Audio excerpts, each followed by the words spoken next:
menyetujui dan menetapkan pasangan Bapak Anies Rashid Baswedan dan Bapak Abdul Muhaimin Iskandar sebagai pasangan bakal calon presiden dan bakal calon wakil presiden Republik Indonesia yang secara resmi diusung oleh Partai Keadilan Sejahtera pada Pilpres tahun 2024. Jadi ini sekaligus menepis berbagai keraguan masyarakat dengan adanya hasil ini.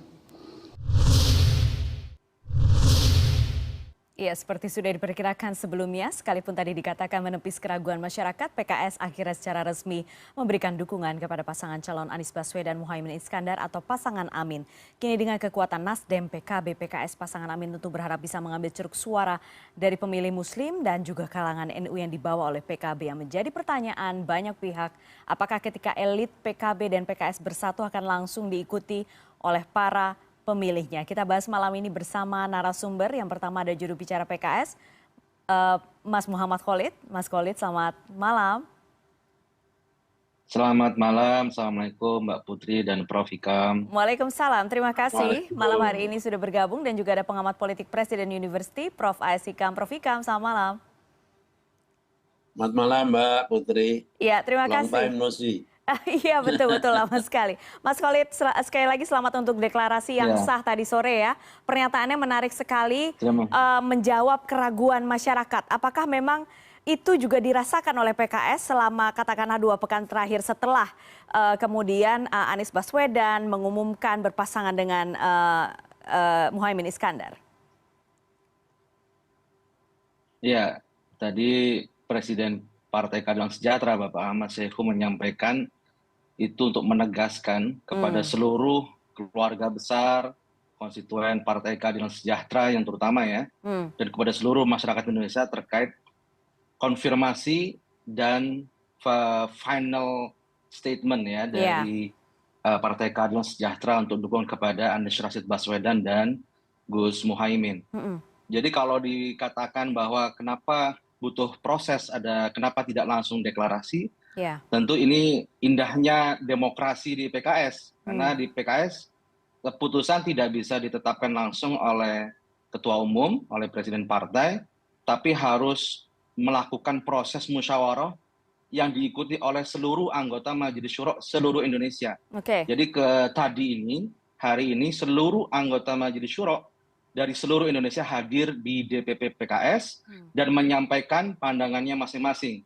Karena itulah demokrasi yang difahami oleh PKS, dan alhamdulillah ketika seluruh anggota Majelis Syuro itu menyampaikan pandangannya dan laporan dari Presiden PKS juga disampaikan, akhirnya terjadi sebuah konsensus, terjadi sebuah mufakat, dan inilah menjadi sebuah keberkahan. Kalau dalam Islam, keputusan diambil dengan syuro itu akan mendatangkan keberkahan. Insya Allah ini menjadi keberkahan sebagai keputusan bersama dari Partai Keadilan Sejahtera. Oke, begitu Mbak Putri. Suara bulat di elit, apakah juga yakin masih bulat di bawah? Karena begini, Litbang Kompas melakukan survei di Agustus kemarin, belum terlalu lama. PKS termasuk salah satu partai yang straight ticket voting ya. Jadi partainya 52% lebih akan mendukung Anies Baswedan. Jika kemudian sekarang dilakukan survei yang sama, apakah Anda masih optimis suaranya masih sama seperti itu atau berkurang malah ketika setelah berpasangan dengan Muhaimin Iskandar? Justru musyawarah hari ini itu menegaskan hal tersebut. Ada jeda waktu dari proses penentuan deklarasi Anies Muhaimin. Ya, kami ingin mendengar langsung dari perwakilan Majelis Syuro seluruh Indonesia, itu yang pertama. Kita ingin mengkonfirmasi hal tersebut. Yang kedua, kami juga mencoba mencari masukan-masukan dari tokoh masyarakat, tokoh bangsa, tokoh agama, dan tokoh-tokoh yang paling berpengaruh yang menurut kami ingin dengarkan pendapatnya. Sehingga proses itu menjadi kita lebih mantap hati kita untuk menetapkan keputusan. Jadi proses di internal jalan, proses untuk mendapat masukan dari tokoh-tokoh bangsa, tokoh masyarakat, dan tokoh agama juga berjalan. Sehingga tadi disampaikanlah pada satu keputusan bahwa Anies Muhaimin menjadi usungan resmi dari PKS. Ya, di internal PKS-nya mantap dan yakin begitu ya, Mas Khalid. Saya ke Prof. Ikam sekarang. Ya, Prof. Ikam, insyaallah. ya Prof. Ikam, tapi kita lihat, kita tahu banyak kemudian yang bersuara di luar sana.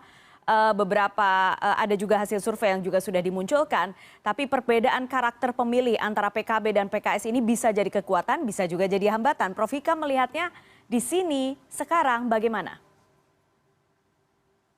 Ya, saya pikir ini adalah satu terobosan ya, walaupun tidak bisa dikatakan terobosan yang radikal atau yang fundamental. Kenapa? Karena kerjasama partai PKB dengan partai PKS itu sebetulnya sudah berkali-kali. Bahkan kalau saya mengkut apa kata Wakil Ketua Majelis Suro, Pak Yai Hidayatul Wahid misalnya dari PKS mengatakan tidak kurang dari 40 kali kerjasama dalam pilkada antara dua partai itu. Belum lagi kalau kita lihat juga bahwa generasi pemimpin di PKS ini sekarang mulai mengalami pergeseran karena ada beberapa juga tokoh-tokoh yang mempunyai background Nahdlatul Ulama.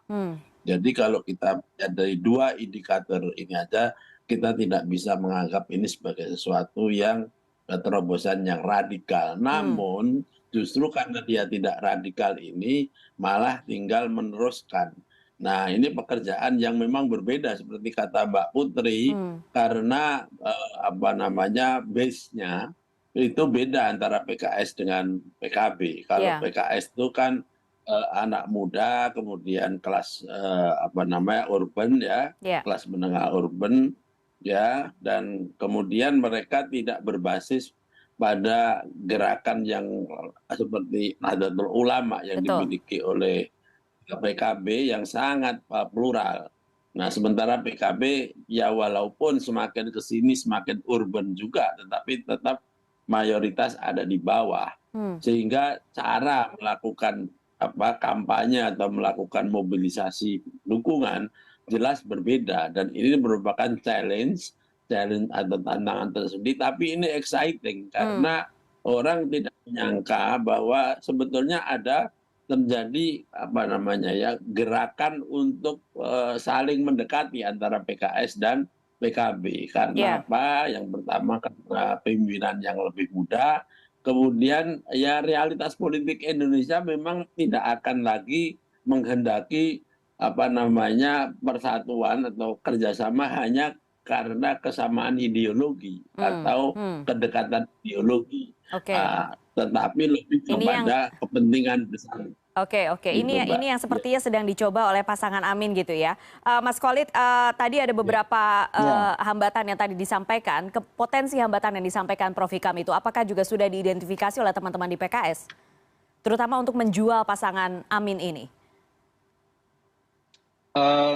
Justru kalau kita semakin banyak pasar atau pemilih yang disasar itu banyak yang berbeda, itu akan complementary atau saling melengkapi dan bisa menambah potensi suara. Jadi kalau tadi Prof. Ikam menyampaikan PKS lebih banyak di perkotaan dan kalangan kelas menengah, terdidik dan sebagainya. Kemudian kalau PKB lebih banyak di desa ya, kemudian kalangan tradisional, Islam tradisional.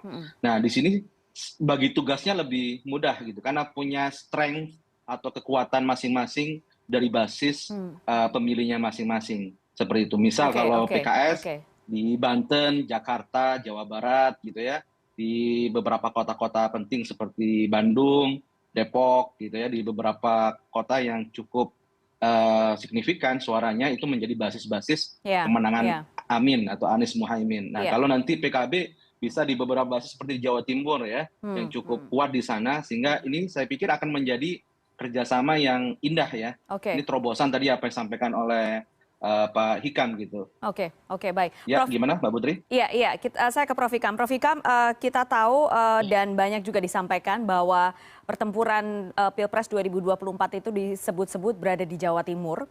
Itu base-nya tadi disampaikan oleh Mas Khalid sebenarnya bisa diolah dengan sebaiknya PKB bisa mengolah itu dengan baik. Tapi kalau misalnya kita lihat dari pemilih PKB yang pada bulan lalu mau memilih Anies Baswedan itu hanya di bawah 10%, hanya 6% yang memilih Anies Baswedan. Berarti PR-nya sekarang besar itu di PKB atau Anda melihat bagaimana, Prof? Untuk pasangan ini? Ya bisa demikian, tapi kan bisa share. Karena tadi saya mengatakan bahwa PKS pun mulai mendekati konstituen-konstituen yang tradisionally itu ke NU. Nah, kita belum menghitung Nasdem. Mbak Putri juga harus membuka diri bahwa konstituen Nasdem itu yang berlatar belakang NU juga cukup banyak, bahkan kuat. Ya. Oleh karena itu juga harus dianggap sebagai satu uncharted territory yang mesti digarap oleh PKS maupun oleh PKB. Nah itu menurut saya kira satu talented. Kalau menurut saya ya baik PKS maupun PKB itu terutama PKS dalam hal ini itu berpikirnya beyond election presidential election. Saya kira akan lebih ke sana dan ini kerjasama antara PKB dan PKS itu kalau saya ya melihatnya lebih menguntungkan PKS sebetulnya. Lebih menguntungkan karena PKS. Kemudian karena kemudian upaya-upaya untuk penetrasi ke wilayah-wilayah tradisional PKB juga sekarang ini juga makin akan terbuka. Jadi tidak sebaliknya kalau bagi PKB untuk masuk pada jaringan PKS itu agak sulit karena PKS memiliki ciri khas sebagai partai kader yang solid.